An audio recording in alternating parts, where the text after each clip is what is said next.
You already know what time it is. You already know what's going on. Your favorite cousins are back. Favorite duo is now back in session. I am your host, Cam Silver. I am your co-host, Kyle Silver. And Kyle, man, this weekend was the start of the NBA playoffs.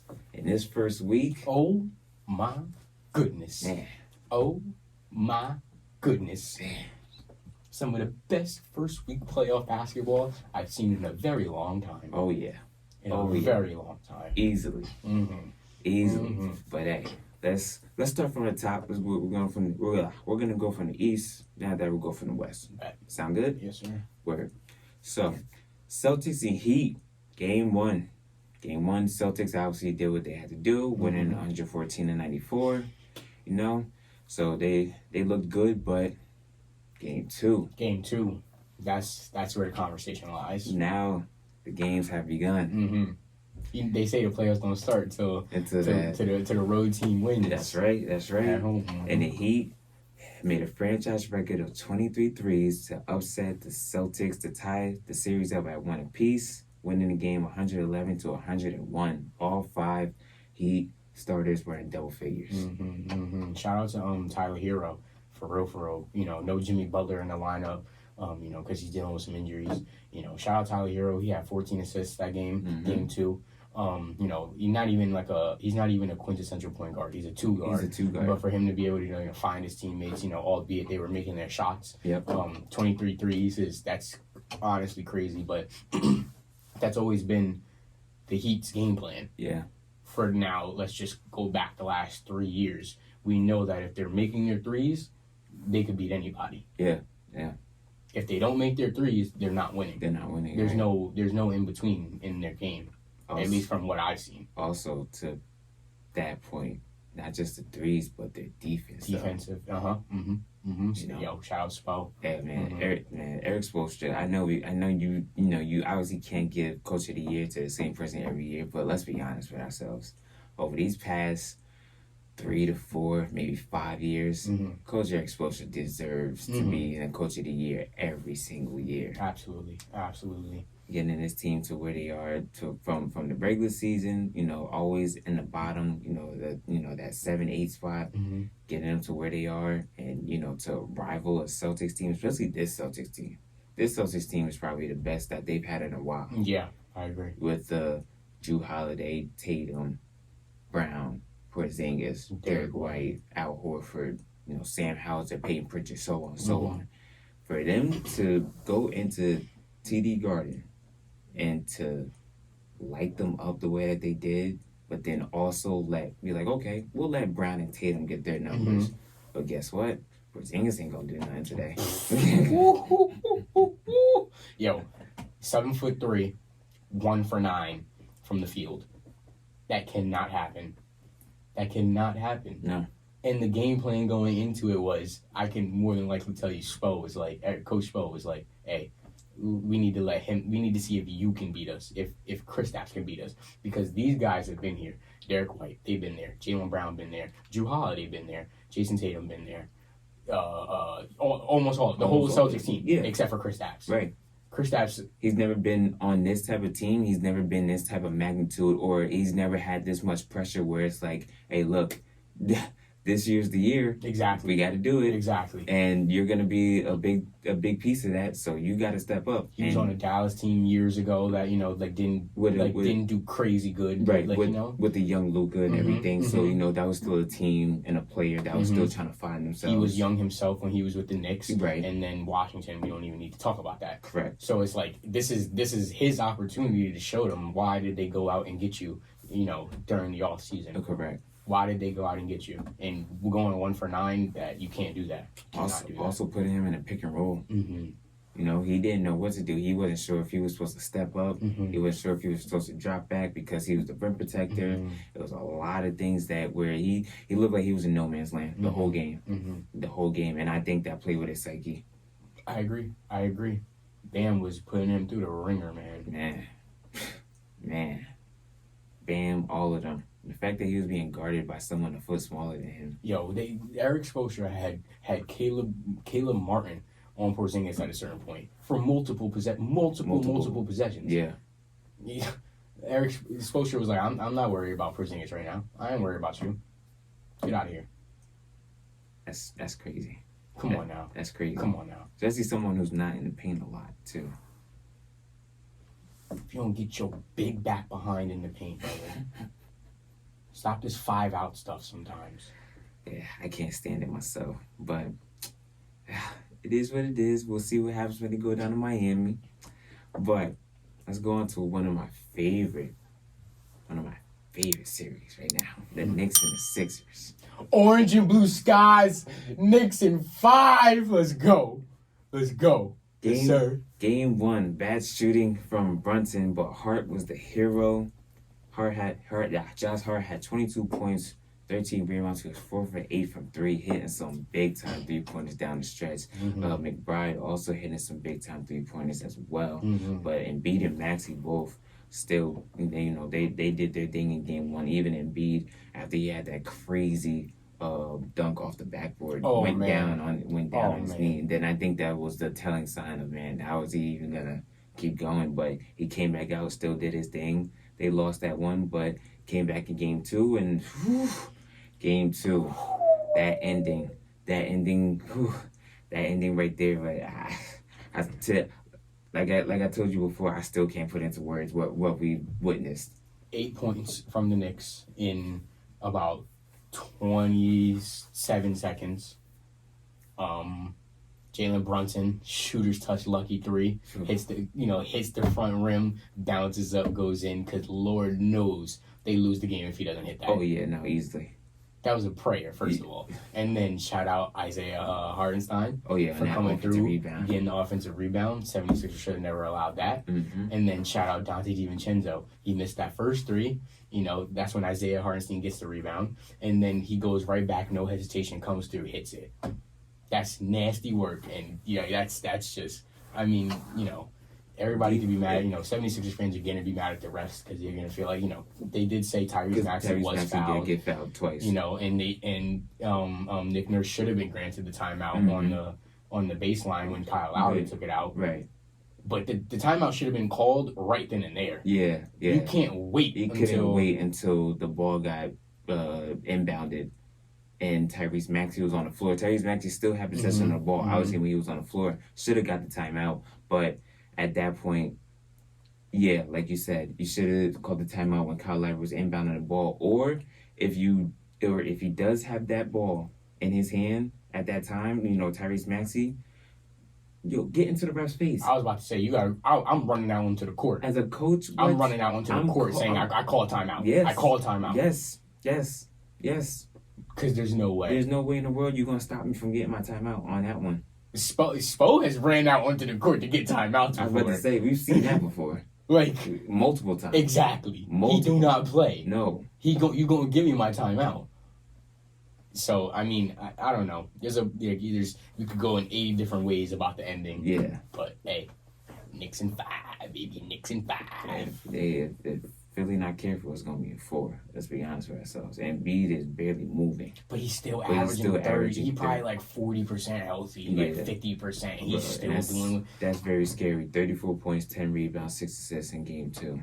Along with Maxey. Maxey wasn't even playing... wasn't even feeling well. He didn't even go to shoot around. The early morning shoot around. He still had 35 points, 10 assists, 9 rebounds, and 5 for 11 from 3.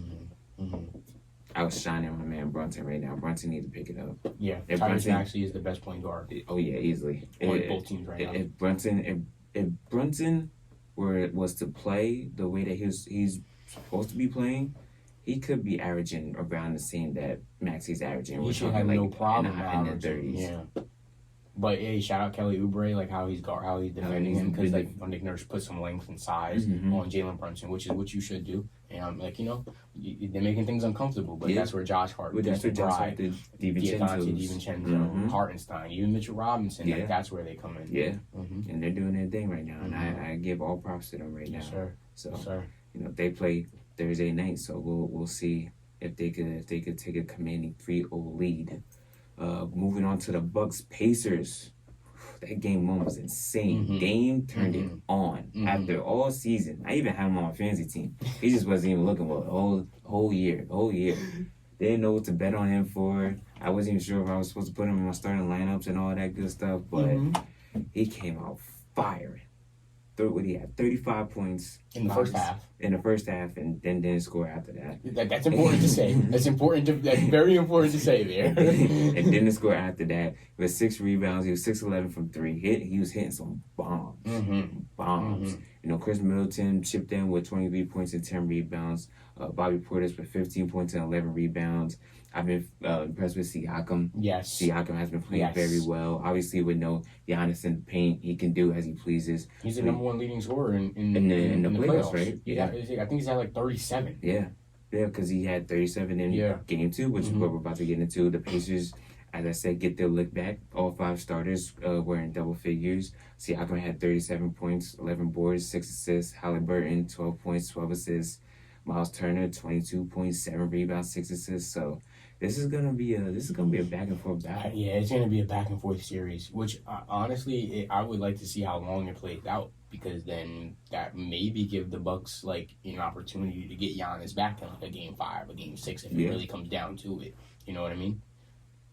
Correct. Yeah, could also prolong him and do wonders for them down the road too. Exactly. So, exactly. You never know. Could if they were to get past the Pacers.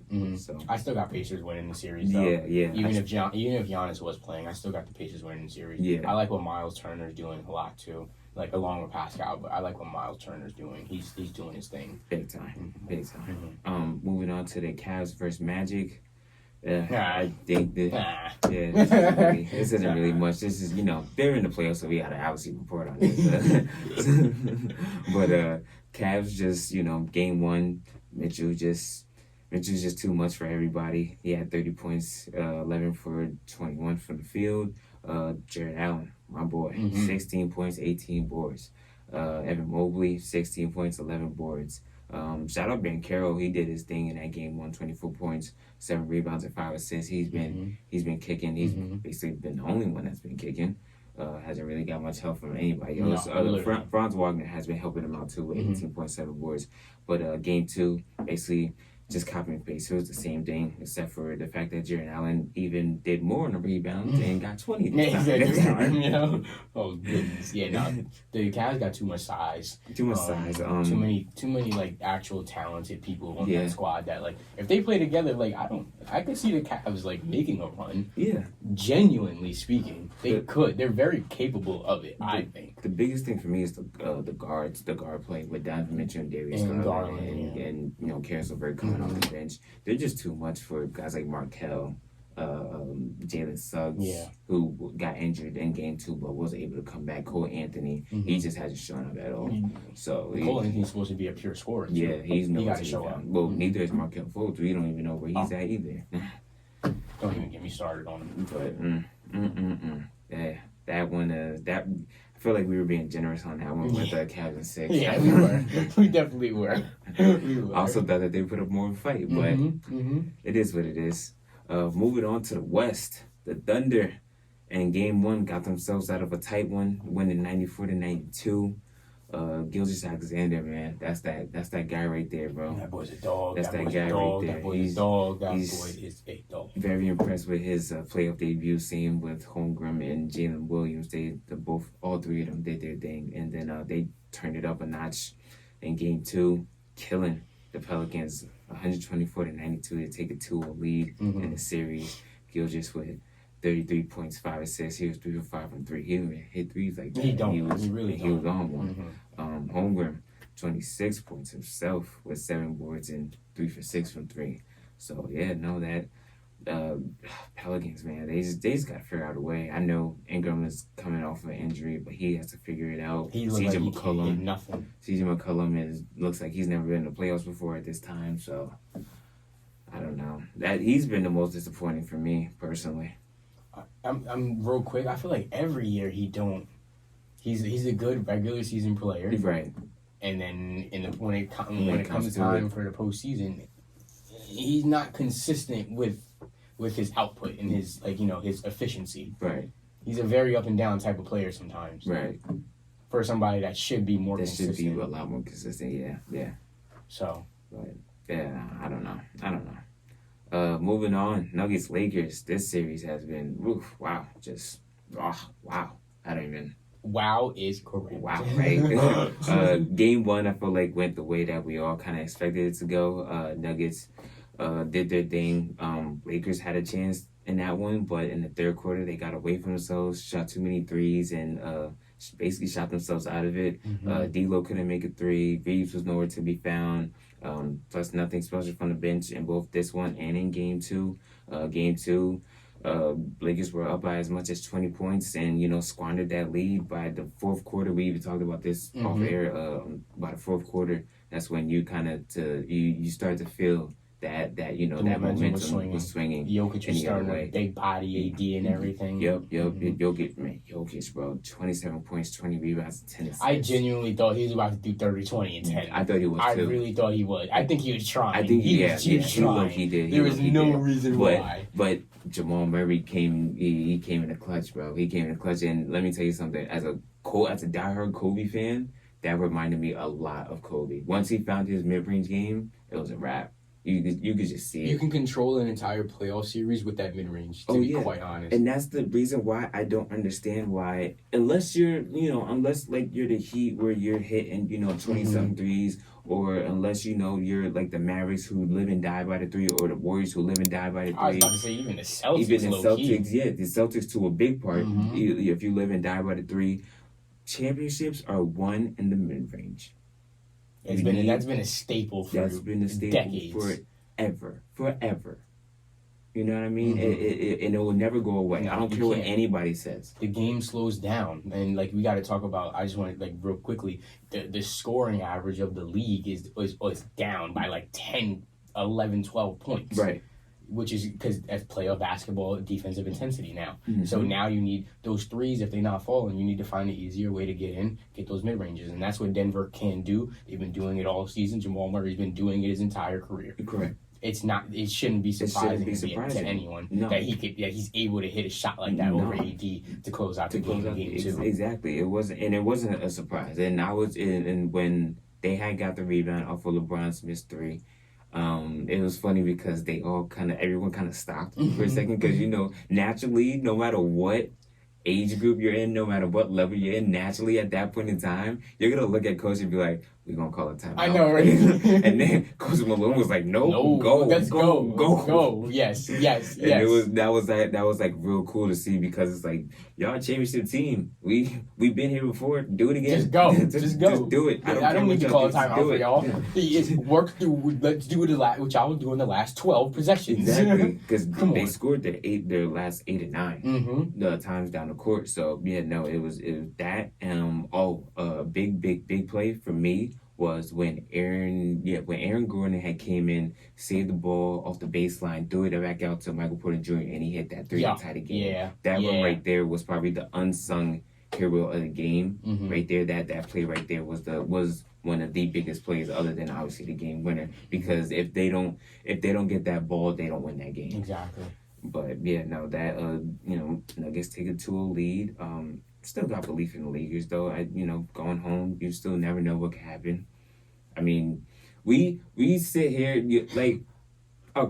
calm down, jackass. But probably gonna have to bleep that out. But no, we sit here. But the thing is, yes, the Nuggets have dominated, but we sit here and act like they've been kicking, they've been blowing them out by 20 points, which has not really been the case. Most games have been close. It's just the fact that the Lakers can't get over the hump, and I don't know.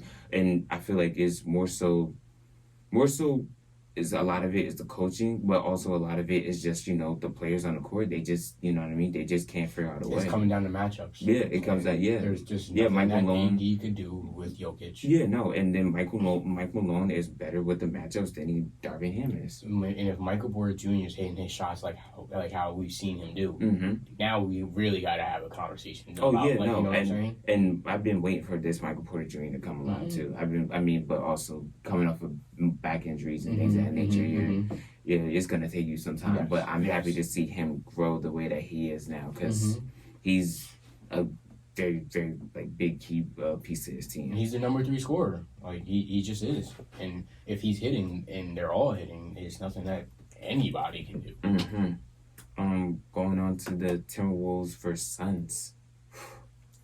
Yeah, we messed up on that one, bro. I had the Timberwolves. You did? Yeah. Oh, I messed up on that one, bro. Oh man, I had the Timberwolves in 6. I thought the Suns would. The first game, I'm like, all right, Edwards goes crazy. They control the boards or whatever. 120-95, whatever, right? Game 2, I swore to you, I'm like, all right, this is when they're gonna tie it up. It's when they're gonna go back to Phoenix. You know what I mean? Now it's gonna be a series. Jaden McDaniels, bro. Oh my! They got KD, but we got Jaden McDaniels. I was like, what the hell does that mean? What does that? Now we know what that means. See. Oh man, Jaden McDaniels with 25 points and 8 rebounds.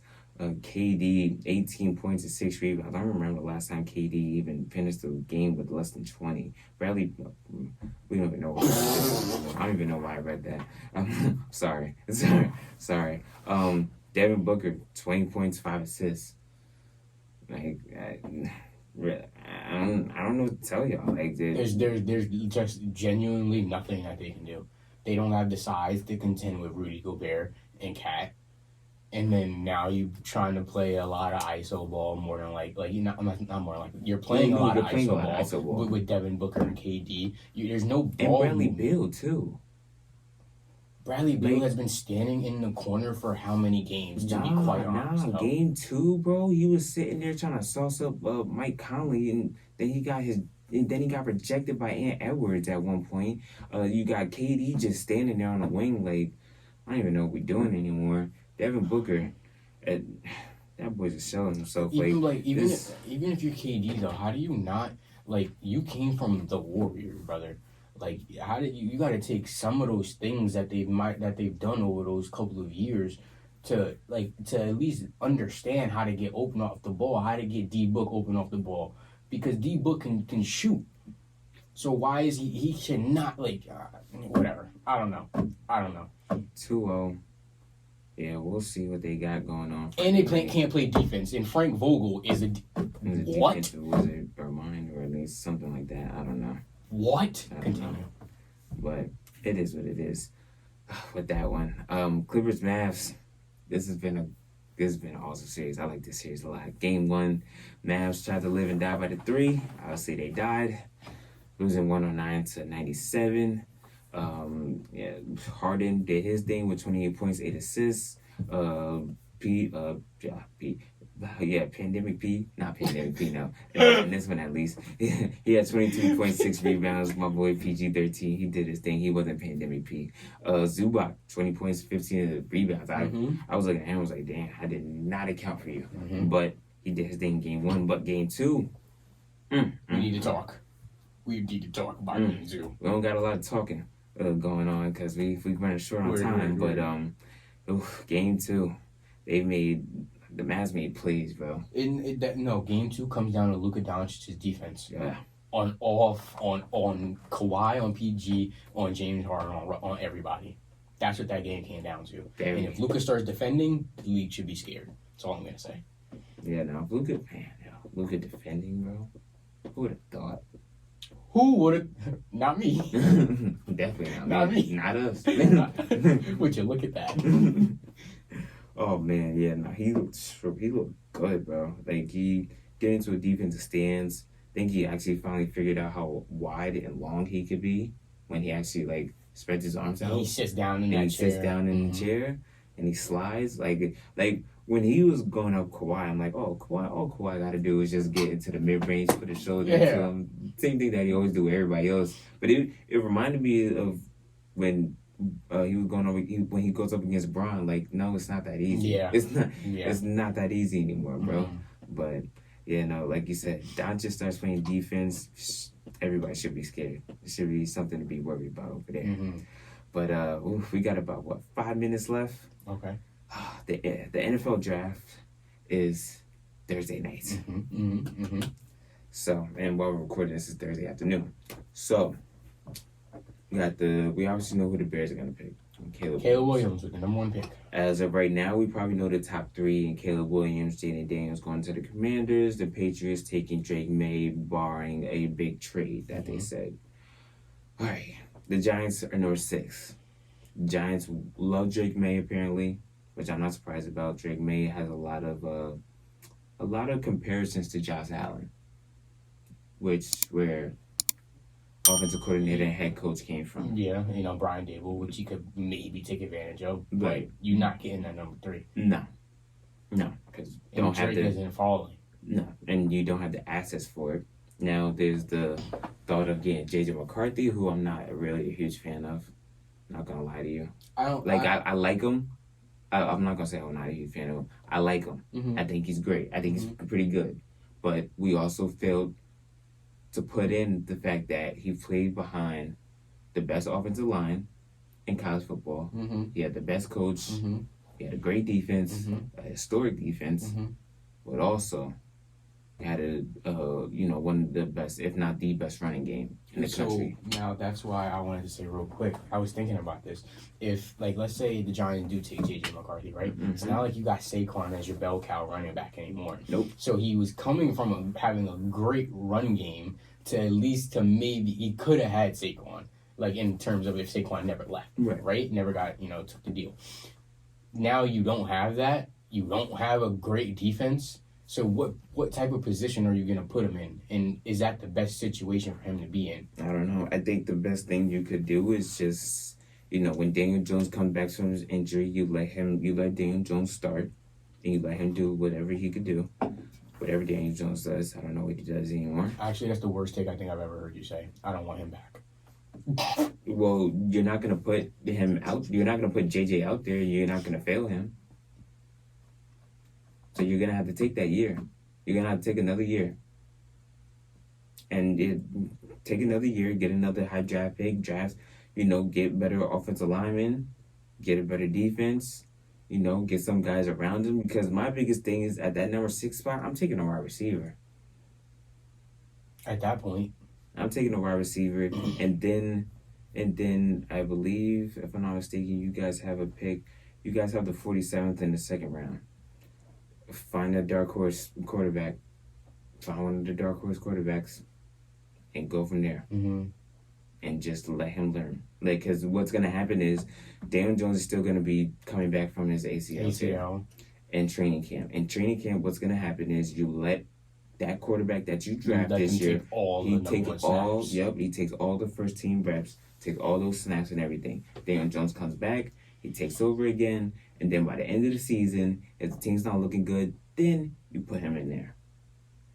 And you let him rock for about, the last 3 to 4 games. Exactly. And you let him rock. You let him get some play time. You let him get his bridges up underneath him. Okay? And then after that, he comes back the next season, hitting the ground running. That's what you do. That would be my plan.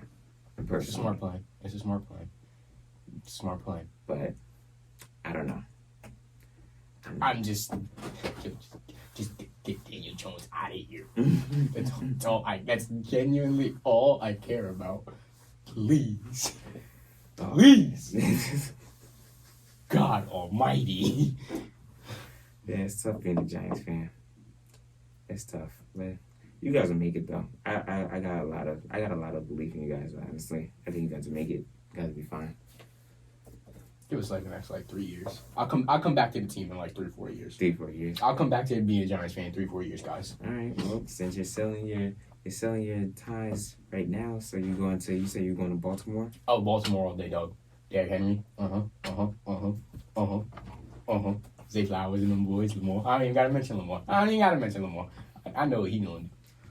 I know one thing, y'all better go over that hump. That's what y'all better do. Hey, at least we at the gap. At least we at the damn hump, okay? All right. Giants at the bottom. At least we at a hump. Shit. Giants don't got no hump. Nothing. That is about as flat as a stick, dog. Hey, y'all, wish we had more time, but we don't. But we will be back to recap more on the NBA playoffs. Also, recap more on, obviously, the NFL draft. And talk about everything that went down over this weekend, next weekend. But till then, I'm your host, Cam Silver. I'm your co-host, Kyle Silver. Later, guys. Thank you. What's going on, everybody? It's Cam Silver from the Silver Boys. If you like our content, subscribe to the channel and like our videos. Thank you for watching.